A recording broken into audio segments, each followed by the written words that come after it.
दोस्तों, जिस प्रकार एक गाड़ी को ठीक तरह से चलने के लिए खाना के रूप में डीजल की आवश्यकता होती है और सिर्फ डीजल ही नहीं, गाड़ी को ठीक प्रकार से चलने के लिए, गाड़ी के अधिकतम स्पीड के लिए गाड़ी के कुछ विशेष अंगों में ग्रीसिंग और मोबिल लगाना पड़ता है। ठीक इसी प्रकार हमारे शरीर में भी खाना के साथ साथ पोषक तत्वों के साथ साथ हमें कुछ विशेष ऐसी अंग है। उन 4 अंगों पे हम अगर शुद्ध सरसों का तेल लगाते हैं, रात में सोते समय अगर हम उस तेल को लगाकर सोते हैं तो हमारा शरीर कभी बीमार नहीं पड़ता है और शरीर अच्छे से काम करता है और इसके अनेकों फायदे हैं। आगे हम इस वीडियो में जानेंगे, तो इसे ठीक प्रकार से समझने के लिए एक उदाहरण और ले लेते हैं। जिस प्रकार आप किसी पौधे के जड़ में जल डालते हैं तो वो जड़ में डला हुआ जल जो है वो उस वृक्ष के पत्ते पत्ते में पहुंच जाता है, और अगर आप ऊपर ऊपर से जल का छिड़काव करते हैं तो उसका कोई प्रभाव नहीं पड़ता है। जल के अभाव में वृक्ष सूख जाता है। इसका अर्थ है यदि सही स्थान पर जल डालोगे तो उसका लाभ प्राप्त होगा। उसी प्रकार से हमारे शरीर में कुछ ऐसे विशेष अंग होते हैं जहां पर अगर हम तेल लगाते हैं तो उसका प्रभाव हमें संपूर्ण शरीर पर पड़ता है। और सबसे अच्छी बात तो यह है कि इसमें ज़्यादा समय भी नहीं लगता है और ज़्यादा खर्चे भी नहीं आता है, बल्कि आपके शरीर को ही लाभ प्राप्त होता है। आप बहुत सारी बीमारियों से बच जाते हैं, स्वस्थ रहते हैं। तो आइए जानते हैं आखिर वो कौन सी 4 जगह हैं जहां पर हमें तेल लगाना चाहिए और हमें किस तरह का तेल लगाना चाहिए और किस समय पर तेल लगाना चाहिए। इस वीडियो में आपको सब कुछ बताया जाएगा। बस आप धैर्य और ध्यान पूर्वक इस वीडियो को पूरा देखें और साथ ही साथ अच्छी लगे तो लाइक और चैनल को सब्सक्राइब जरूर कर दें और इस वीडियो को शेयर करना ना भूलें, ताकि ये महत्वपूर्ण जानकारी जो है आपके मित्र और प्रियजनों तक पहुंच सके। एक बार की बात है, एक गुरु जो आयुर्वेद के बहुत बड़े ज्ञाता थे, वो अपने शिष्य से कह रहे थे कि बेटा, क्या आपको पता है कि हमारा शरीर किससे बना है? हमारा शरीर 5 तत्वों से बना है। इन 5 तत्वों में प्रोटीन, विटामिन सभी चीजें आते हैं और हमारे शरीर में 3 दोष पाए जाते हैं, वात, पित्त और कफ दोष। और हमारी हर बीमारी के जो जड़ है वो ये 3 दोष ही होते हैं, क्योंकि अगर हमारे शरीर में वात बिगड़ता है तो 60 से 70% बीमारियां आती हैं, और अगर पित्त बिगड़ता है तो 15 से 20% बीमारियां आती है, और अगर हमारा कफ बिगड़ता है तो हमारे शरीर में 5 से 10% बीमारियां आती है। ये तीनों दोष हमारे शरीर में पाए जाते हैं जब आपकी बाल्य अवस्था होती है, यानी आप जब जन्म लेते हैं तब से लेकर 14 वर्ष तक का जो समय रहता है, इसमें कफ प्रवृत्ति ज्यादा होती है। इस समय हमारे शरीर में कफ ज्यादा बनता है। ये प्रकृति का देन है और ये कफ इसीलिए बनता है क्योंकि हमारा शरीर उस समय ग्रो कर रहा होता है। इस समय कफ बनना बहुत जरूरी भी है, लेकिन हमें इस पर ध्यान देना है कि हमारा जो कफ है वो संतुलन रहे, वो ज्यादा ना बढ़े। अब छोटे बच्चों को तो इस बात का पता नहीं रहता है, लेकिन उनके माता पिता को इस बात का ध्यान रखना चाहिए कि उनके बच्चों को ऐसा आहार न दे जिससे उनका कफ बढ़ जाए, क्योंकि अगर कफ बिगड़ गया तो उन्हें टीबी, दमा जैसी भयंकर बीमारियां हो सकती हैं। इसके बाद युवा अवस्था आती है। युवा अवस्था 15 साल से 60 साल तक बनी रहती है। इस समय हमारा शरीर में पित्त प्रवेश ज्यादा होती है, यानी इस समय हमारा शरीर में पित्त बनता है। युवा अवस्था 15 साल से 60 साल तक रहती है। इस समय हमारे शरीर में पित्त प्रवेश ज्यादा होता है, यानी इस समय हमारे शरीर में पित्त बनता है। इसीलिए हमें ध्यान रखना होगा कि हम ऐसे चीज ना खाएं जिससे हमारा पित्त बिगड़े, क्योंकि अगर पित्त बिगड़ गया तो हमारे शरीर में 15 से 20% बीमारियां आ सकती है। इसके बाद आती है वृद्धावस्था। ये 60 से ऊपर की उम्र की होती है। इस समय हमारे शरीर में बहुत ज्यादा वात बिगड़ता है और वात बिगड़ने की वजह से 60 से 70% बीमारियां हमारे शरीर में आ जाती है।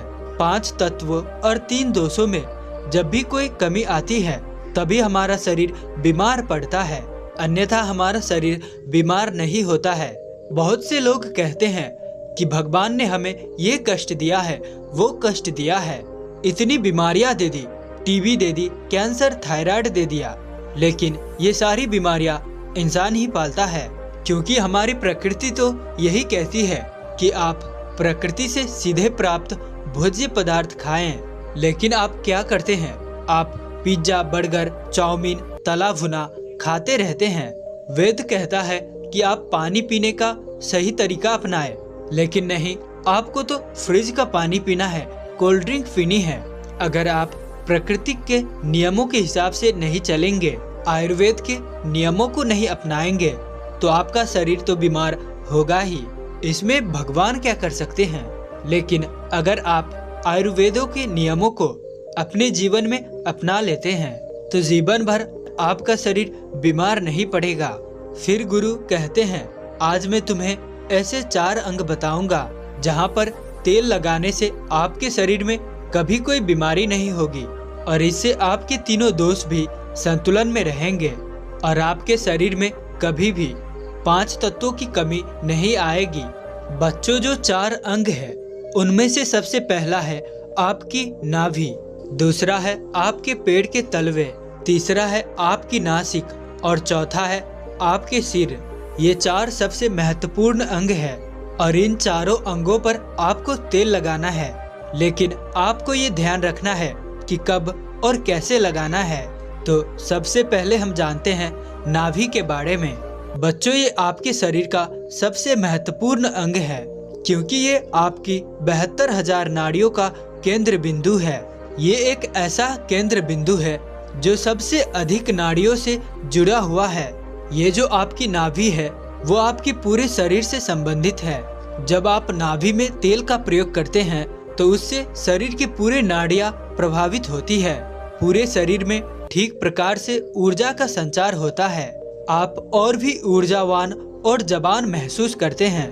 आपने देखा होगा कि जब छोटा बच्चा जन्म लेता है, जब वो बहुत छोटा होता है तो उसके माता पिता उसके पूरे शरीर पर तेल की मालिश करते हैं, क्योंकि उस समय शरीर पर मालिश करने से हड्डियां मजबूत होती है। इसीलिए आपको भी नाभि में तेल लगाना है। आपको शुद्ध सरसों का तेल लगाना है। किसी भी कंपनी का तेल आपको नहीं लेना है, क्योंकि वो शुद्ध नहीं रहता है। उसमें विविध प्रकार के केमिकल होते हैं जो आपको नुकसान पहुंचा सकता है। अगर आप दोनों में कंपेयर करेंगे तो आपको पता चलेगा जो शुद्ध सरसों का तेल होता है वो थोड़ा गाढ़ा होता है और थोड़ा बहुत गंदा भी। लेकिन जो तेल आप बाजार से खरीदते हैं वो बिल्कुल साफ दिखाई देता है, क्योंकि उस तेल में केमिकल डाले गए होते हैं जिससे वह तेल साफ हो जाता है। इसीलिए आपको सरसों के बीज खरीदने हैं और अपने आँखों के सामने उनका तेल निकलवाना है और फिर उसी तेल का प्रयोग आपको करना है। और रात को सोते समय आपको अपनी नाभि पर उस तेल को लगाना है। नाभि में तेल लगाने का सबसे पहला लाभ ये है कि जब आप नाभि में तेल लगाते हैं तो इससे आपकी जठरा अग्नि बढ़नी शुरू हो जाती है। ये आपके पाचन में कार्य करती है। लेकिन जब आपकी जठरा अग्नि मंद हो जाती है तो आप जो भोजन करते हैं उसका पाचन ठीक प्रकार से नहीं हो पाता है। वो आपके शरीर को लग ही नहीं पाता है, जिससे आपको भूख कम लगती है और फिर वो भोजन आपके पेट में पड़ा पड़ा सड़ने लगता है।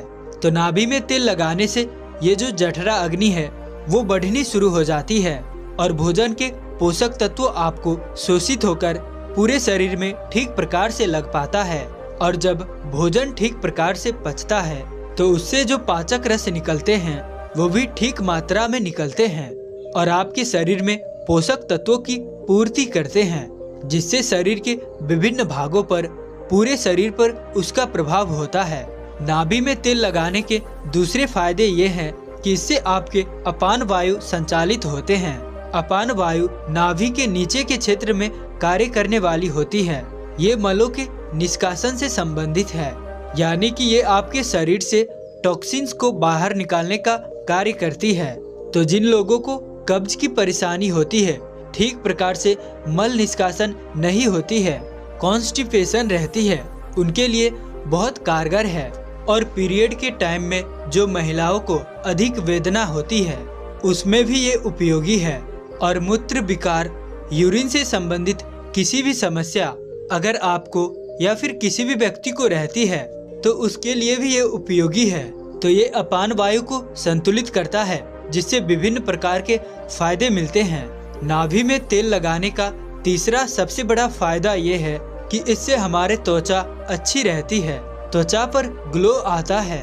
आपने कहा सुना होगा कि जब हमारे होठ फटते हैं तो हमारे दादा परदादा ये कहते थे कि नाभि में तेल लगा लो, ठीक हो जाएंगे। और हाँ, ऐसा होता भी है। नाभि में तेल लगाने से कभी होठ नहीं फटते हैं, स्किन की ड्राइनेस खत्म हो जाती है, चेहरे पर चमक आती है, झुर्रियां नहीं पड़ती है।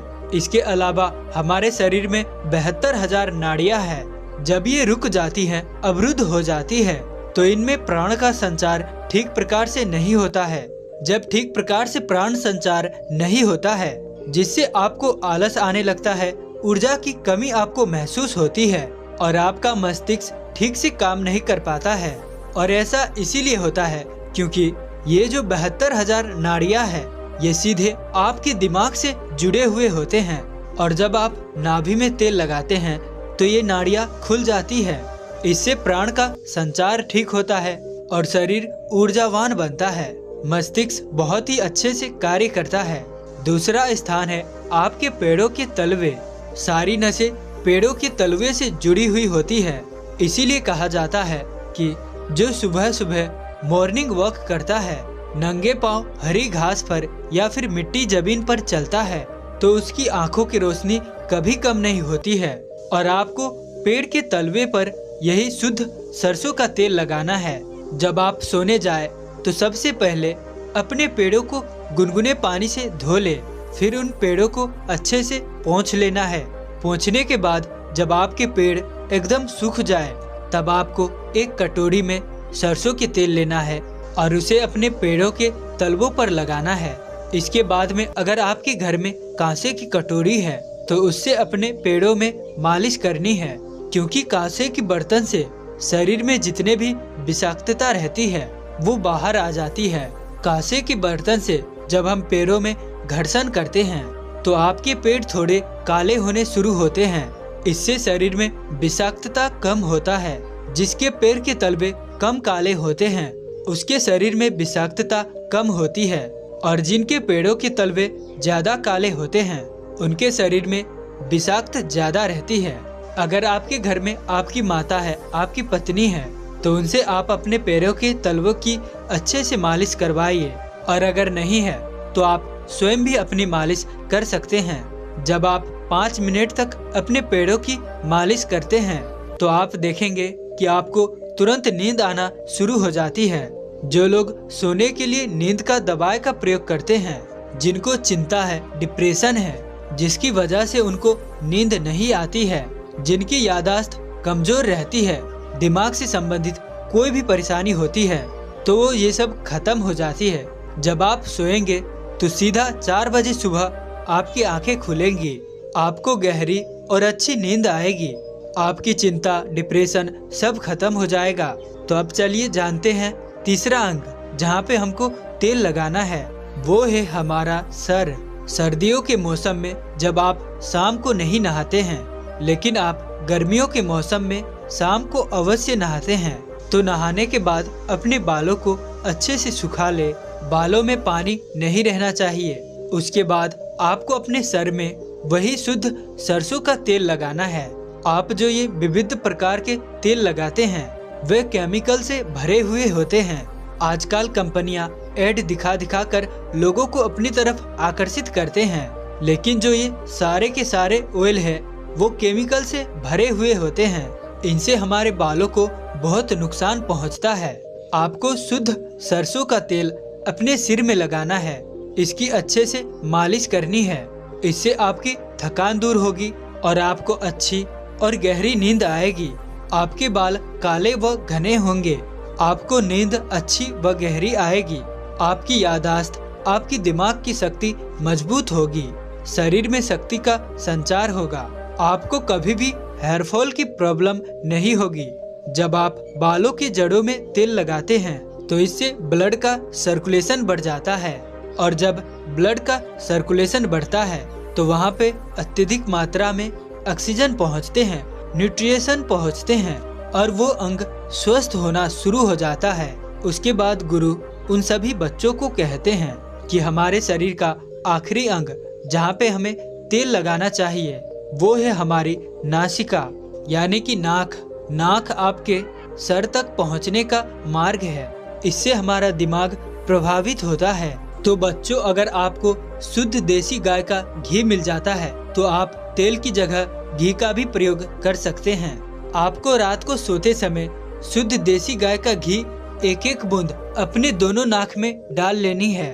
नाक में घी डालने के इतने अद्भुत फायदे हैं कि आप सुनकर चौंक जाएंगे। अगर किसी के अंदर पागलपन है, 2-3-4 महीनों के अंदर ही उनका पागलपन खत्म हो जाएगा।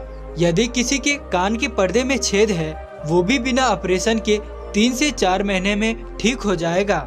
नाक में जितने भी प्रकार के एलर्जी है, जैसे बार बार छींक आना, नाक में खुजली चलना, नाक बंद हो जाना, ये सारे समस्याएं खत्म हो जाएगी। आँखों की रोशनी बढ़ेगी, मानसिक समस्या खत्म हो जाएगी, बाल काले हो जाएंगे।